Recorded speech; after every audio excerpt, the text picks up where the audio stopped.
ได้สิแจ้งให้น้องเพิ่นเนาะว่าได้ข่าวดีมาแล้วนะพี่น้องเนาะก็สิไปเบิ่งน้องเพิ่นจะเฮ็ดหยังมันยุ่งมันจ้วยอยู่พี่น้องเอ้ยกะแม่เพิ่นฝากเงินมาไว้กับบ่นิวแล้วแต่ว่าบ่ได้ให้ออกว่าเท่าใดนะพี่น้องเนาะเพิ่นบอกให้ซื้อให้น้องเพิ่นมันครบมาแล้วครับถ้าบ่พอเพิ่นสิโอนมาใหม่นะพี่น้องเนาะก็น่าจะพอนี่คิดก่อนพี่น้องเอ้ยลืมแหละมีหมดบ่ได้ใส่สกอตอยู่เดี๋ยวไปวะลืมเลยได้บ่นิวก็ได้พี่น้องเอ้ยต้องพับอย่างนี้พี่น้องบัดเขียนเด้อพี่น้องเอ้ยผู้หอบลงมาอีกแล้วท่านน่ะเขียนตกขันใดหอบมาอีกแล้วผู้นั่งเฮียงกันเลยสิพี่นั่งเบิ่งพี่นั่งเบิ่งนั่นก็ได้นะนั่งรถนั่งเบิ่งได้กันนั่งนี่พี่น้องเอ้ยน้องเป็นเขียนนะพี่น้องเนาะนางออนพี่น้องเอ้ยเนาะใช่โรงเรียนประถมอย่างโมบ่นะตัวพ่อบ่โพนสว่างเหนือมาแจ้งข่าวดีเด้อนางเด้อพังเดี๋ยวอาจารย์จะพูดนาบ่าวมีงบเด้อนางเด้อชื่อสินให้เจ้าชื่อเสือให้เจ้าเด้อเจ้าคือกันเด้อนางเด้อ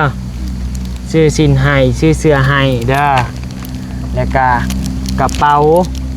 คนละอันเด้อนางเด้อพี่น้องเอ้ยเนาะข่าวดีพี่น้องเอ้ยดีใจบ่ดีใจเย้เบิ่งดูเย้ถมแบบนี้ทอทงอันนี้คือกันกับทอทง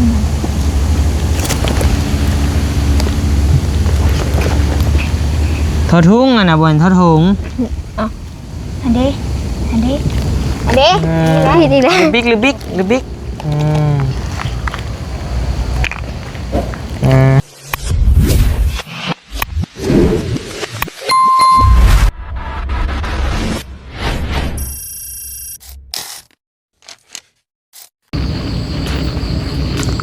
พี่น้องเอ้ยเนาะต่อกราบทักทายสบายดีเด้อพี่น้องเอ้ยเนาะทักทายสบายดีพี่น้องเอ้ยอยู่เฮือนอยู่ซ่านนั่งน้อยเพิ่นคือเก่าพี่น้องเอ้ยเนาะอยู่เฮือนอยู่ซ่านนางสอนกับนางอ่อนเนาะพี่น้องเนาะน้องเพิ่นก็ได้ของใหม่แล้วก็บ่อยู่บ่เศร้าพี่น้องเอ้ยเนาะหอบออกมาอีกแล้วหอบออกมาแย่งได้พี่น้องเนาะออกมาแย่งพี่น้อง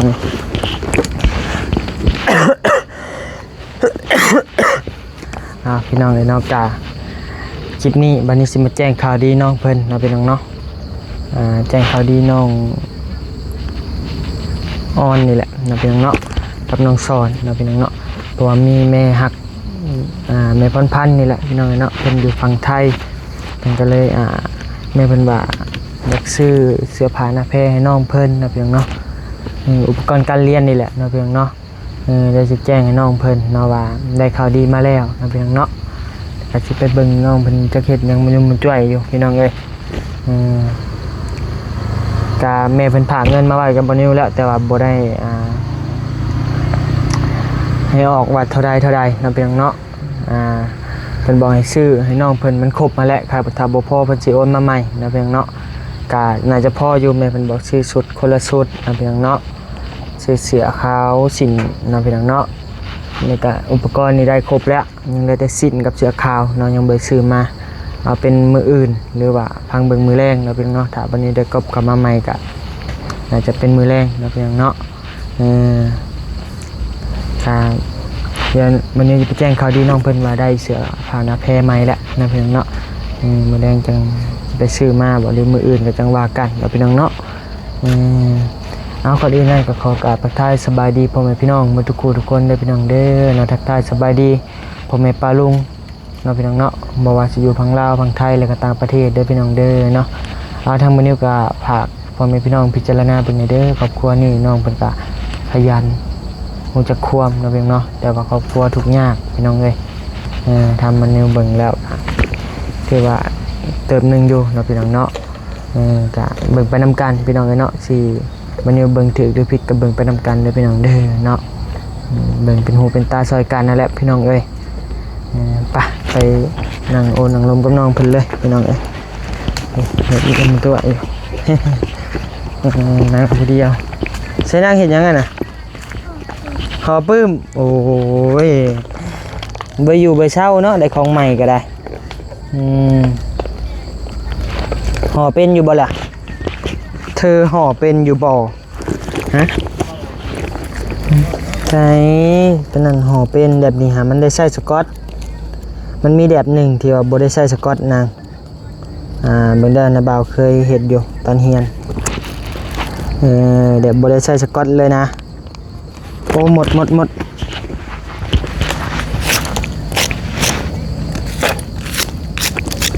ลายนี่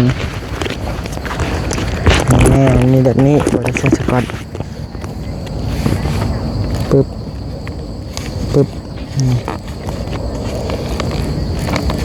นี่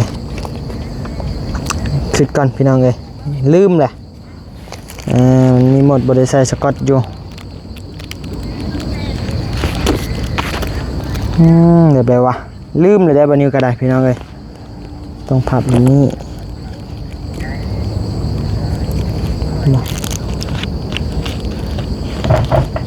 เดี๋ยวบ่ได้ใส่สกอต เคยพับอยู่บ่นางนะเคยเดี๋ยวบ่ได้ใส่สกอตได้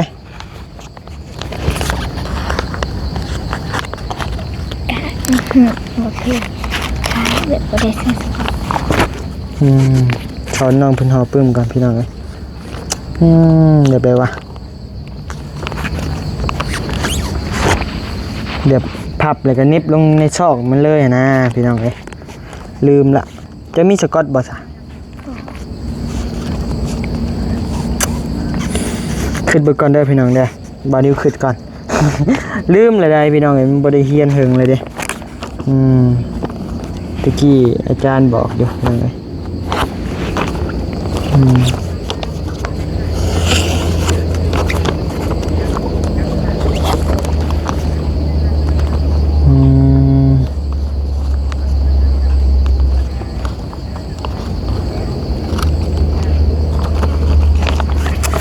ได้ว่าพี่น้องเริ่มเลยได้ป่ะนี่เริ่มโบเป็นแหละ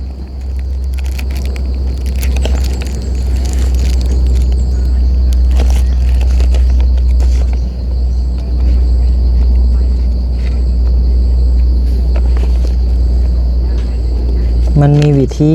อย่างไรเนาะได้แหละไม่แต่ห่อแบบนี้แหละเดี๋ยวซะในว่าก็ลืมละ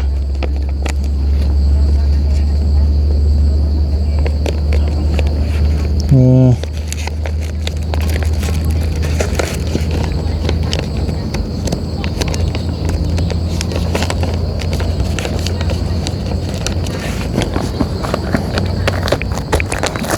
โอ้งามเนาะพี่น้องเลยสีแดงแรงฤทธิ์พี่น้องเลยเนาะใจห่อมาถูกหัวเลยบ่นางบะ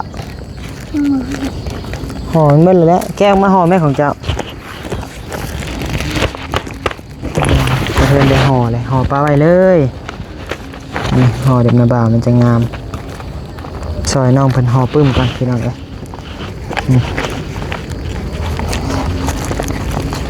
แล้วไปแล้วเจ้าก็ไปซื้อสกอตมาใส่เด้อนี่เด้พี่น้องเลย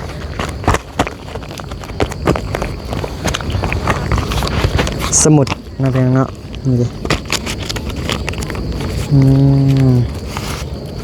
งามสีแดงแรงฤทธิ์สีแดงแทงใจพี่น้องเลยเนาะมีมัดยังกะ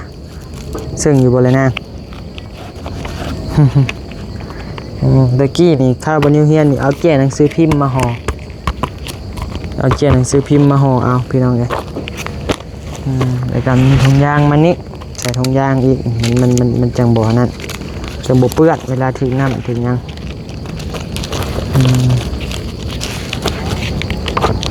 ประมาณนี้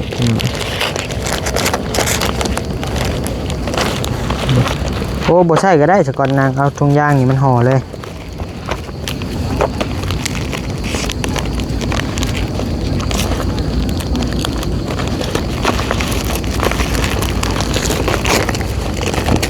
นี่เด้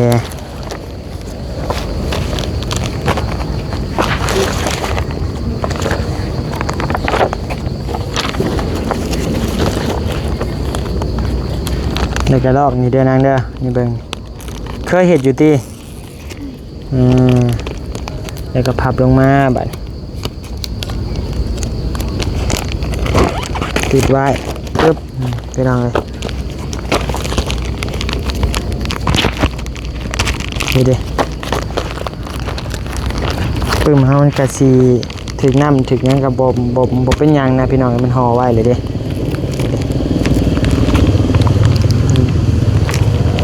เวลาเฮาเปิดห้ามเปิดเฮียนก็สบาย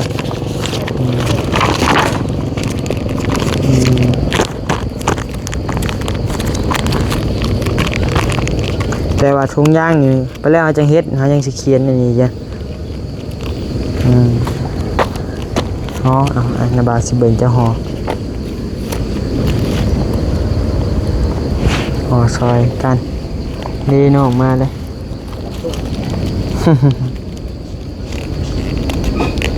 บ่สั่นห่อเด็บเจ้าห่อก็ได้นะจะมักแบบใดจะห่อรถในใดก็ได้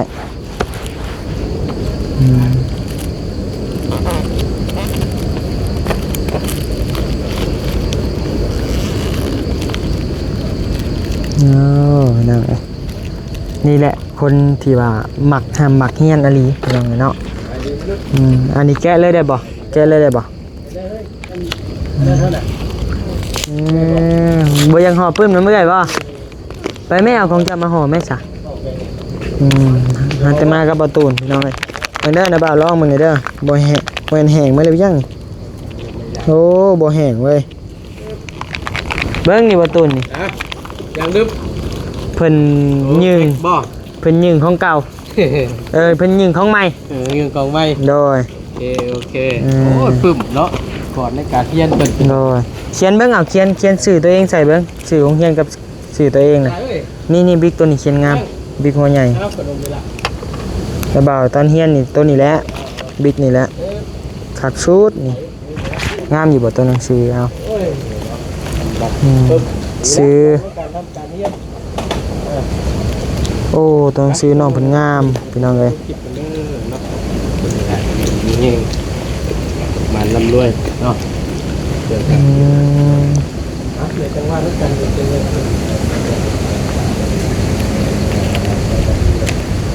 นางออน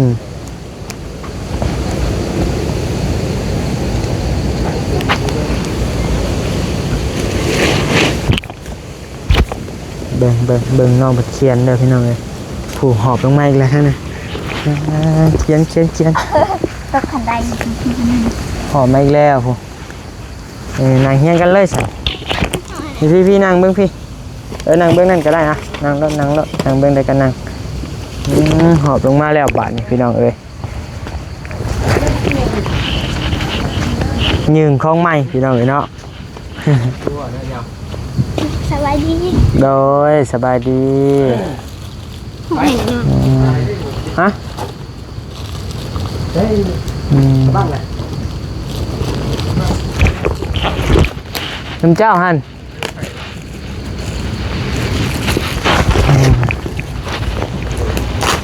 สายเขียนอะไรใหม่นะบ่าวเบิ่งเด้อออกแล้วบ่เอาไปทางใดน้องโบจังว่าจังเขาจะได้เข่าหรือบ่ได้เบิ่งน้องๆเป็นจดสมุดก่อนเฮ็ดสมุดก่อน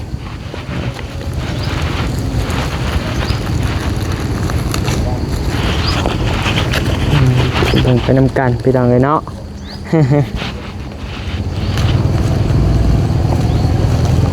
เป็นอยู่บ่นางจะห่อเป็นบ่ให้เอ้ยห่อให้ใส่แล้วแหละ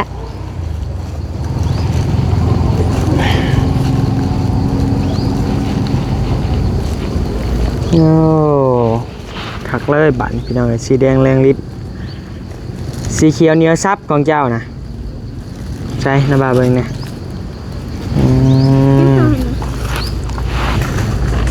นี่พี่น้องเอ้ยน้องเป็นเขียนนะพี่น้องเนาะนางออนพี่น้องเอ้ยเนาะใช่โรงเรียนประถมเอียงโมบ่นะ โพน ตัวพ่อบ่ น้อย โพนสว่างเหนือป.4 ก็บ่นางขึ้นป.4 ก็บ่ปะนี่โอ้วีซ่ายังไงนี่ ภาษาลาว ภาษาลาวต้องซื้อน้องเพิ่นอายุซ้ำนี้ก็โอเคได้พี่น้องเนาะพอไปพอมาแล้วพี่น้องเนาะบ่ขี้เลบันไดพอไปพอมานี่เด้อต้องซื้อลาวเฮาพี่น้องเนาะนี่เด้พี่น้องนั่งห่อรถห่อไปห่อมันแล้วแกร้องมึงแหละน่ะเบิดเศษลิ้นเมดใด ไม่หรอก ได้บ่ยังเหลือแต่กระเป๋าบาทนี่ใส่เครื่องเนาะนางเนาะอันนางน่ะมักสีเขียวนางนี่มักสีแดงพี่น้องเอ้ยเนาะ ก็หวังว่าข่าวดีสิมาไวๆเด้อนางเด้อ พี่น้องเอ้ยว่าถึงข่าวดีเลยกะนาบ่าวสิมาแจ้งข่าวดีซะบาดนี้อยากพังอยู่บ่ข่าวดีพังบ่พังข่าวดีอยู่บ่อึ๊บนางไก่นะเดี๋ยวมาอยากพังข่าวดียังบ่นาบ่าวสิมาแจ้งข่าวดีเด้อนางเด้อพังเดี๋ยวอาจารย์จะพูดนาบ่าวมีงบเด้อนางเด้อซื้อสินให้เจ้าซื้อเสื้อให้เจ้าเด้อเจ้าคือกันเด้อนางเด้อซื้อสินให้ซื้อเสื้อให้เด้อแล้วก็กระเป๋าคนละอันเด้อนางเด้อพี่น้องเอ้ยเนาะข่าวดีพี่น้องเอ้ยดีใจบ่ ดีใจ เย้เบิ่งดู เย้ พี่น้องเอ้ย เดี๋ยวมีเราได้พี่น้องเอ้ยเนาะเห็นจังไดน้องเพิ่นก็ดินบ่เก่งเนาะที่เฮ็ดแบบเวอร์วางอลังการบ่เก่งเนาะก็เลยเฮ็ด ใส่ตู้ เขียนเป็นว่าสิเขียนเบิ่งเขียนอย่าให้เขียนผิดได้เฮ็ดโลดเฮ็ดตามจะสบายโลดนี่ห้องเช่นนี้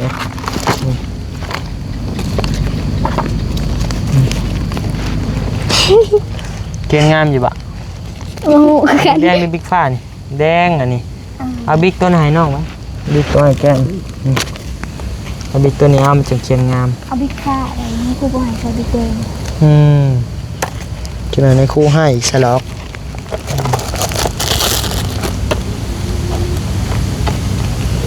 ตัวนี้มียางลึบ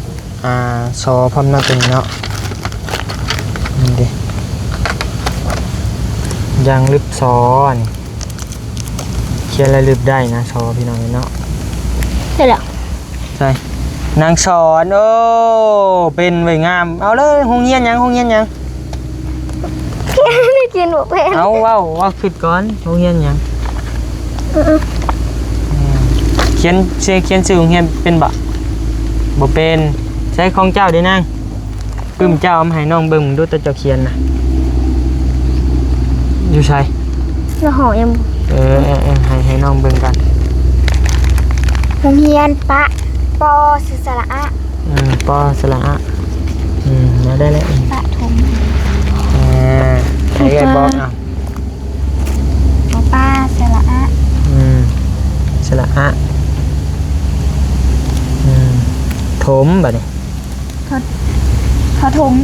นี่คือกันกับทอทง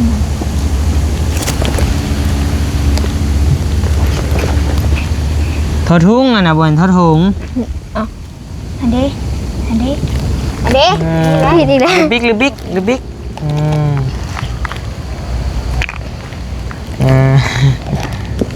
บอกเป็นยังลิบได้ทำมีแนวลิบอยู่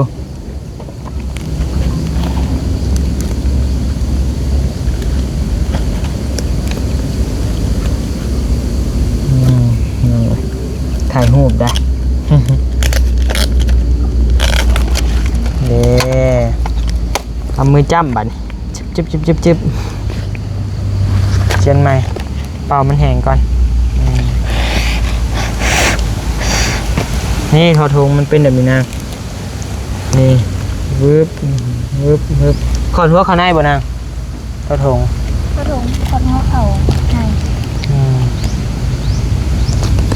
เออ ในกุ้ง ไม่ก้ง ในกุ้งมะแมว เยี่ยมมาแมวบัดนี้โอเคปฐมยังเกาะ กระทมโพนพะพูสระโอเป็นบอก นี่สระโอนี่เนาะ ใส่พะพูนะ ให้น้องเพิ่นเว้ากันเองพี่น้องเนาะ พะพู กดดันเลยทอทุ่งอ่ะนะ พอพูคอยบอกลืมอีกแล้ว ให้น้องเพิ่นหัดเขียนเองพี่น้องเนาะลืมได้บ่ยาก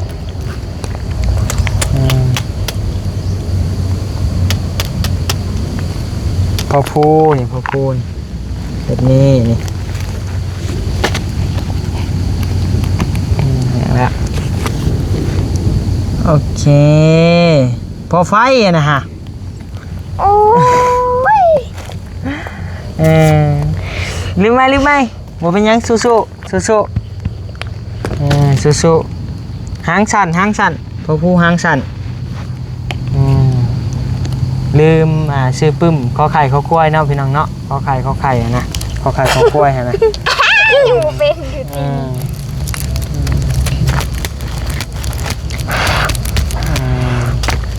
บ่เป็นหยังอย่าชื่อใหม่ๆบ่แพงดอกมั้งเนาะพี่น้องเนาะ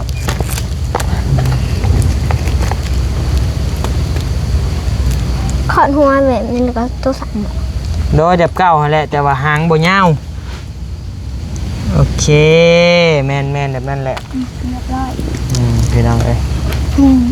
จับเขียนของปสองเอ้ยภาษา พอ3จะขึ้นพอ3แหละ นี่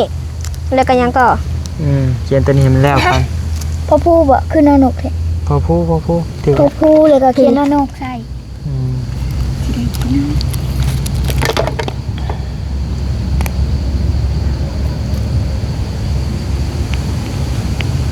นอนก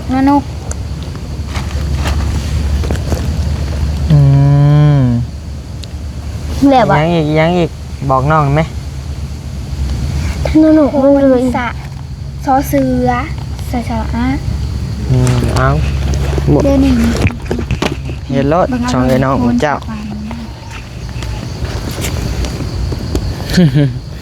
บายพี่น้องเอ้ยเนาะทางบันนี้สิขอโตลำลาก่อนเด้อพี่น้องเด้อเนาะจังไดกะให้พี่น้องอยู่ดีมีแห้งมาทุกคนเด้อพี่น้องเด้อปะสบายดีปะลุงก่อนมานั่งมาสบายดีบ๊ายบาย